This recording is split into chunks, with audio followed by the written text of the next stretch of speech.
간밤 글로벌 증시 강했습니다. 유럽부터 시작해서 미국까지 이어지는 강세 흐름을 보여줬었는데요. 자, 우선은 미국부터 좀 체크를 해보겠습니다. 종가 보시면은요.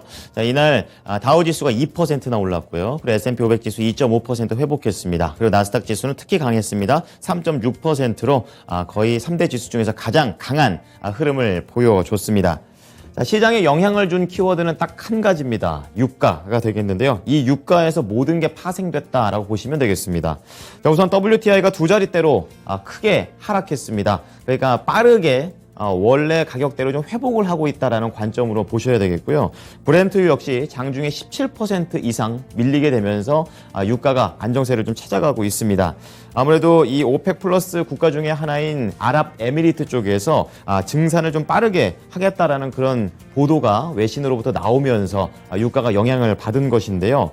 이 부분을 좀 더 자세히 보겠습니다. 이제 오펙 플러스 쪽에서는 러시아가 수장이기 때문에 뭐랄까요, 줄석이라고 할까요? 조금은 좀 유가가 $100를 넘김에도 불구하고 좀 뜨뜨미지근하게 증산을 하는 그런 가운데 아랍에미리트 쪽에서 먼저 치고 나오는 그런 모습이었습니다. 거기에다가 이라크 쪽에서도 조건부로 좀 얘기를 했는데요. 오펙 플러스 쪽에서 요청이 들어오면 바로 증산하겠다, 이렇게 얘기를 하게 되면서 시장에다가는 증산에 대한 기대감을 높인 그런 하루가 되겠습니다. 하지만 전문가들은 유가 변동성은 여전히 크기 때문에 언제든지 전고점을 깰 수 있다라는 그런 당부를 시장에 내놓은 상황입니다. 자, 거기에 유가에 영향을 미쳤던 것은 바로 전쟁과 관련된 이슈인데요. 조금은 좋아진 그런 상황이 되겠습니다. 러시아 외무부 쪽에서 외교적인 해결을 위한 제의를 했다라는 점, 그리고 우크라이나 대통령이 종전을 위한 합의를 이룰 준비가 되어 있다라고 다시 한번 강조를 했습니다. 실제로 현지 시간으로 10일 터키에서 첫 번째 장관급 회동이 예정이 되어 있습니다. 그래서 시장에서는 조금 더 대화의 물꼬가 트지 않을까라는 그런 기대감이 있는데요. 시장 자체는 올랐지만 역시 전문가들은 종전은 아직 안 됐기 때문에 완전히 안심하기엔 이르다라는 그런 신중한 관점을 보였다라는 약간의 이 전문가와 시장 투자자들과의 이런 온도차가 있다는 부분 특징이 되겠습니다. 지금 여전히 이런 부분들을 반영할 수 있는 것이 이 러시아가 우크라이나에 대한 서방국들의 군사적 지원에 대해서 상당히 날을 세우고 있다라는 점, 그리고 미국 정부와 기업들, 거기에다 EU 정부들까지는 여전히 경제적인 압박을 지속하고 있습니다. 우리 증시가 하루 쉬는 동안 러시아산 원유를 수입을 하지 않는다라는 그런 미국의 얘기도 나왔기 때문에 여전히 신중한 관점이 필요해 보입니다. 자, 다음은 섹터와 업종별 흐름 체크해 보겠습니다. 섹터 평균 2.9%, 그러니까 하락했던 부분을 거의 다 회복을 했다라고 보시면 되겠습니다. 보시다시피 에너지하고 유틸리티가 하락을 했고요. 나머지 업종들은 전반적으로 강하게 상승을 했습니다. 특히 IT와 금융, 서비스, 이렇게 소재까지 3%대의 강한 업종 상승률을 보여줬었는데요. IT에서는 반도체가 강했고요. 금융 쪽에서는 은행주가 강했습니다. 그동안 눌려왔던 그런 종목들이 다 올라가는 그런 모습이 되겠고요. 그리고 우리 증시가 하루 쉬기 전날까지도 계속해서 에너지와 유틸리티가 상승률 1위였습니다. 이제 이러한 부분들이 하락률 1위로 바뀌게 되면서 시장의 분위기가 이날 하루만큼은 완전히 뒤바뀐 흐름 연출이 됐습니다. 자, 종목별 흐름으로 조금 더 자세하게 들어가 보겠습니다. 네, 오랜만에 아주 기분 좋게 다 올라가는 모습이 나와주고 있죠. 대부분의 종목들이 이렇게 녹색불을 켜면서 다 상승을 했고, 그동안 다 빨간불을 켜고 내려갔었을 때 올라갔던 이런 에너지, 그리고 유틸리티, 이런 종목들이 이제는 하락하는 그런 반대 상황이 연출되고 있습니다. 우선은 IT 종목들, 대형 IT를 중심으로 강하게 상승을 했는데요. 마이크로소프트가 거의 4.5%, 애플 3.5%, 구글의 모에서 알파벳도 5% 이상의 강한 흐름을 보여줬고, 테슬라 역시 4% 이상의 모습을 보여주게 되면서 IT 종목들뿐만이 아니라 성장주들도 전반적으로 강했습니다. 국채금리가 오르기는 했지만 앞선까지는 계속 경기 침체에 대한 우려가 있다가 다시 한번 오르긴 했지만 경기 회복 쪽으로 좀 분위기가 바뀌었다라고 보시면 되겠고요. 개별적인 그런 이슈들까지 덧붙여지면서 종목들이 올라갔습니다. 지금 애플이 대표적으로 3.5% 올라갔는데 최근에 신제품을 발표를 했죠. 그 가운데 전반적으로 제품들의 성능이 좋다라는 시장의 평가가 나오고 있습니다. 특히 이 보급형 아이폰 SE 이 부분에 대한 기대가 좀 커지게 되면서 앞으로에 대한 매출까지도 좋다라는 시장의 분석이 나오면서 이날 추가적으로 좀 상승할 수 있었고요. 그리고 구글의 모회사 알파벳 같은 경우에는 사이버 보안을 강화하기 위해서 이 메디언트라는 그런 회사를 인수한다는 내용이 더 겹치게 되면서 추가적으로 이 빵 종목 중에서는 가장 강하게 상승을 했습니다.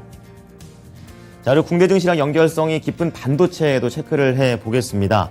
지금 필라델피아 반도체 지수가 이틀 연속으로 상승을 했습니다. 근데 일별 흐름으로 보게 되면 간밤에 올랐던 폭이 더 컸습니다. 장중에 4% 넘게 이 지수가 상승을 했고 결국에 3.9% 상승으로 좀 그치긴 했지만 그래도 강한 상승세를 보여줬고요. 종목들로 흐름을 보시게 되면은 제조업체 그리고 장비업체 비슷하게 강하게 상승을 했습니다. 그리고 제조업체 내에서는 비메모리 쪽이 메모리 쪽보다는 좀 더 강하게 움직인 모습이 나오고 있는데요. 우선은 비트코인이 강하게 상승했다라는 부분이 지금 크게 좀 제조업체 쪽에 반영이 된 거로 보시면 되겠고요. 또 우리 미국 의회 쪽에서 이 중국의 반도체 시장의 이런 의존도 좀 많이 줄여보자라는 법안을 지금 준비하고 있습니다. 실제로 투자가 더 될 수 있다는 기대감이 반도체 종목들에게 긍정적인 재료가 됐습니다. 그리고 이날 비메모리 반도체 종목 중에서는 엔비디아가 가장 강한 편이었었는데요. 무려 6.9%에 육박하는 상승 흐름을 보여줬습니다. 3월 22일 날 엔비디아 쪽에서 투자자의 날을 맞이해서 앞으로 이 그래픽카드가 가야 될 미래에 대해서 설명을 한다고 하는데요. 여기에서 시장에 좀 우려가 될 수 있던 포인트들이 많이 불식될 수 있다는 기대감이 그대로 반영됐습니다. 자, 밑으로 내려와 보시면은요, 금융주들이 있는데요. 금융주 정말 강했습니다. 지금 10년물 국채금리 수익률이 1.6%까지 내려갔던 것 기억하시죠? 지금은 1.9%까지 또 빠르게 올라갔습니다. 변동성이 크긴 했지만 어쨌든 올라갔다라는 그런 관점에서 금리 인상에 대한 기대감이 다시 한번 모락모락 피어오르고 있다라고 보시면 되겠고요. 가장 강했던 게 뱅크 오브 아메리카입니다. 6% 이상 급등을 했었고, 그 옆에 JP모건 체이스, 웰스파고 증권사들 전반적으로 한 5%대를 전후한 강한 상승세가 나와줬습니다. 자, 그리고 우크라이나 그리고 러시아에 대한 전쟁에 대한 우려가 조금 줄어든 것도 이제 은행주들이 올라갈 수 있는 그런 심리적인 재료가 됐고요. 그리고 비자카드, 마스터카드, 페이팔 이런 종목들 결제주들도 전반적으로 반발 매수세가 세게 들어왔다라는 점 오늘 시장의 특징이 되겠습니다. 자, 중간으로 넘어가 보면 헬스케어 종목들이 있는데요. 대부분 이제 진단키트 관련된 종목들이 강했습니다. 그 가운데 파이자가 2.7%로 코로나와 관련된 종목들 중에서 가장 세게 움직인 흐름이 되겠는데요. 이제 어린이를 대상으로 한 코로나 알약 테스트 시작을 했다고 하죠. 이런 부분들이 반영되면서 2.7% 올라갔습니다. 자, 그리고 시장에는 크게 반영이 되진 않았지만 영향을 준 것이 가상자산과 관련된 내용이 되겠습니다. 지금 바이든 대통령이 행정명령을 내렸는데요. 좀 더 가상자산에 대해서 어떠한 효과가 있는지 좀 긍정적인 검토를 해보자라는 그런 내용이 나오게 되면서 이제 코인베이스가 10% 급등을 했고요. 마이크로스트래티지 그리고 결제주 쪽에서는 페이팔이 5.6%, 엔비디아 6.9%, 테슬라가 4% 이렇게 강하게 상승할 수 있었던 배경이 됐습니다. 자, 마지막으로 정유주들 그리고 곡물 유틸리티 종목들 체크해 보겠습니다. 최근에 굉장히 강하게 움직였었는데요. 유가가 두 자릿대 하락을 한 만큼 종목들이 전반적으로 내려갔습니다. 그나마 최근 옥시덴탈 페트롤륨 같은 경우에는 회사 지분이 크게 한번 매도가 되면서 이틀 연속으로 급락했기 때문에 저가 매수세가 들어왔다는 의미로 좀 유일하게 상승을 했고요. 광산 관련된 종목들 그리고 농업 관련된 종목들도 상승을 했던 부분을 거의 다 반납하는 모습 나와줬습니다. 자, 특징주 체크해 보겠습니다. 성장주에서 넷플릭스 보겠습니다. 서비스 업종을 끌고 올라간 그런 주요한 재료가 되겠는데요. 증권사 호평이 있었습니다. 웨드부시 쪽에서는 투자 의견을 매도해서 중립으로 상향 조정했습니다. 장기적인 성장성 측면에서 긍정적으로 본 건데요. 우선 업황 내에서 지금 선도주자라는 거 그리고 대규모 가입자를 여전히 가지고 있다는 측면에서 긍정적으로 봤습니다.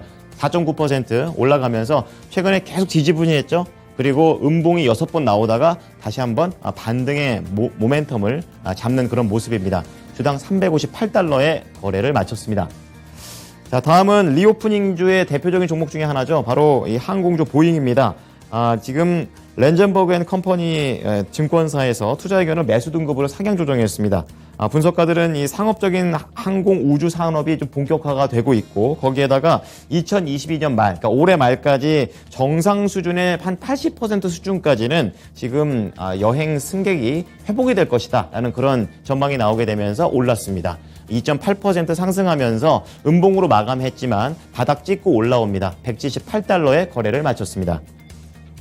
자, 유럽 증시 분위기 보겠습니다. 그야말로 아주 강한 회복 흐름을 보여줬습니다. 독일, 프랑스 7%, 독일은 거의 8% 가까운 상승세를 보여줬습니다. 그리고 영국은 3% 오르게 되면서 이제 뭐 다른 증시들에 비해서 영국은 약간은 상대적으로 변동성이 좀 덜한 편이 되겠는데요. 두 가지 호재입니다. 앞서 말씀드렸던 대로 러시아하고 우크라이나 이런 내용들이 나오고 있고 또 시장에서는 이 과매도에 따른 기술적인 반등이다라는 그런 내용이 나오게 되면서 아직 전쟁은 종식되지 않았다라는 그런 내용도 덧붙였습니다.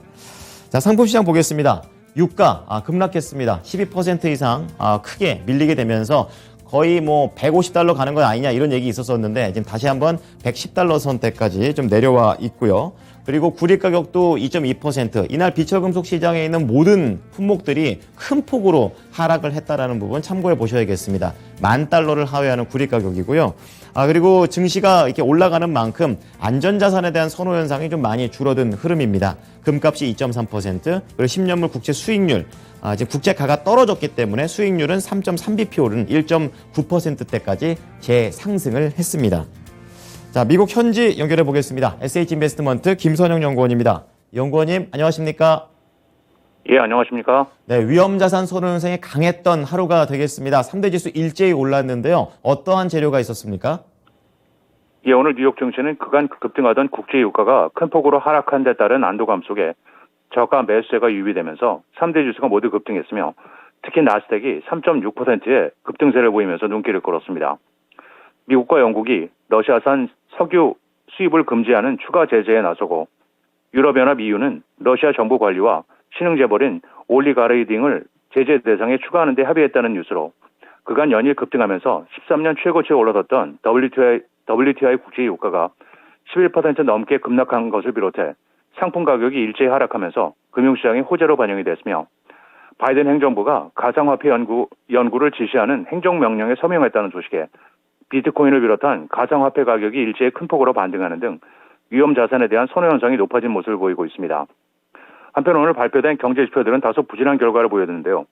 상무부에 따르면 올해 1월 미국의 무역 적자가 전달 대비 9.4%, 77억 달러가 증가한 897억 달러를 기록해 예상치였던 872억 달러를 상회하면서 역대 최대치를 경신했고 최근 지표인 전미 자영업연맹의 2월 소기업 낙관지수 역시 전달에 97.1보다 하락한 95.7을 기록해 시장 예상치 97.2에 미치지 못했는데요.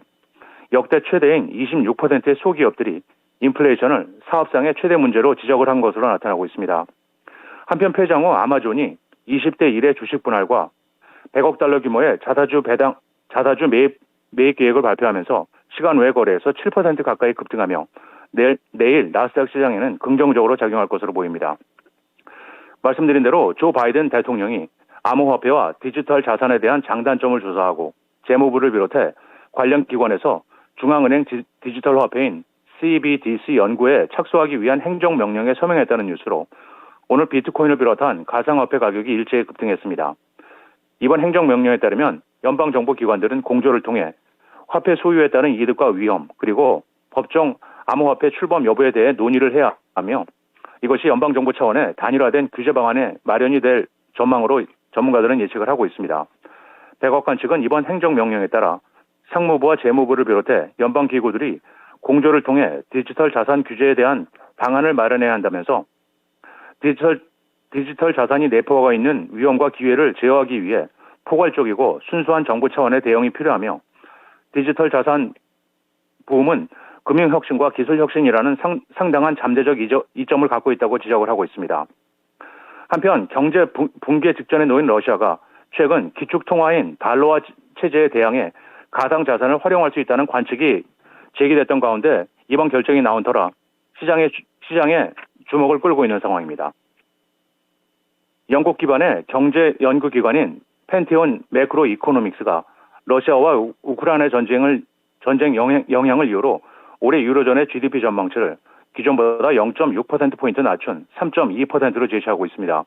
펜테오는 러시아와 우크라이나의 전쟁이 크게 악화되지 않을 경우에는 올해 GDP 성장률에 0.3%포인트가량의 악영향을 주겠지만 전쟁이 올해 말까지 지속되는 등 최악의 시나리오로 이루어진다면 유로존 GDP의 성장률은 1.5%포인트는 낮아질 것이라면서 전쟁이 에너지 가격에 미치는 영향은 향후 몇 분기 동안 소비에 영향을 줄 것이며 구매력에도 타격을 줄 가능성이 높다면서 기업에 대한 직접적인 타격은 제한될 것으로 보이지만 일부는 높은 비용 부담을 고려해 투자 계획을 보류할 것이라고 덧붙이고 있습니다. 네, 종목 소식으로 넘어가 보겠습니다. 오늘은 스포츠 의류와 관련된 내용이 될 텐데요. 이 룰루레몬 아틀레티카입니다. 새로운 사업 쪽에 진출을 한다고 하는데 어떤 쪽으로 확장을 하나요? 예, 그렇습니다. 팬데믹 이후 크게 확장된 푸트웨어, 즉 운동화 시장에 진출한다는 뉴스로 프리미엄 요가 웨어 업체인 룰루레몬 아틀레티카의 주가가 오늘 3.7%가 상승해 $305 82센트의 거래를 마쳤습니다. 향후 선도 업체인 나이키, 아디다스 등과의 경쟁이 불가피할 것이라는 분석인데요. 블리스필로 명명된 회사 최초의 여성용 러닝화는 3월 22일부터 북미, 중국, 그리고 영국의 일부 시장에서 $148에 판매될 예정입니다. 룰루레몬은 내년에는 남성용 신발 컬렉션을 출시하는 것을 목표로 하고 있으며 현재 특별판 신발과 계절 스니커스로 여성용 컬렉션을 확대할 것이라면서 올여름 $138와 $148의 두 가지 유형의 여성용 크로스 트레이닝 운동화를 선보일 예정이며 이후 운동 후 착용을 위한 슬라이드온 신발은 $58에 판매될 것이라고 덧붙이고 있습니다. 한편 시장 조사 업체인 NPD에 따르면 2021년 미국의 운동화 판매는 남성의 경우는 17%, 여성화의 경우에는 전년 대비 24%가 증가한 것으로 나타나고 있습니다. 마지막으로 내일은 연방노동부의 2월 소비자 물가지수인 CPI가 발표되며 시장의 예상은 전달 대비 0.8%의 상승이고 이어 주간 실업수당 청구 건수, 2월 미국의 재정 적자, 그리고 에너지청의 주간 천연 가스 재고량이 발표되고 개장 전 JD.com, 제네스코, 퓨얼셀 에너지, 코어앤메인, 바오준 잉크, 그리고 폐장 후에는 오라클을 시작으로 얼타 뷰티, 주미에스, 어메리칸 아웃도어 브랜드, 다큐사인, 내셔널 베버리지, 리비안 오토모티브, 엘포유 로코, 그리고 블링크 차징이 지난 4분기 실적을 발표하게 됩니다. 지금까지 SH인베스트먼트 김선영 연구원이었습니다. 연구원님 잘 들었습니다.